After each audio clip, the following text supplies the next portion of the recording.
சந்தன பூவ சம்மதம் கேட்க போறேன் பங்குனி மாசம் பருசம் போட வாரே உனது உதட்டில் எனது உதடு கவிதைகள் தீட்டுமே காமன் தேசம் கடிதம் போட்டு பாராட்டுமே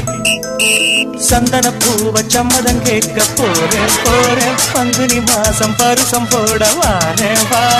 உனது உதட்டில் எனது உதடு கவிதைகள் தீட்டுமே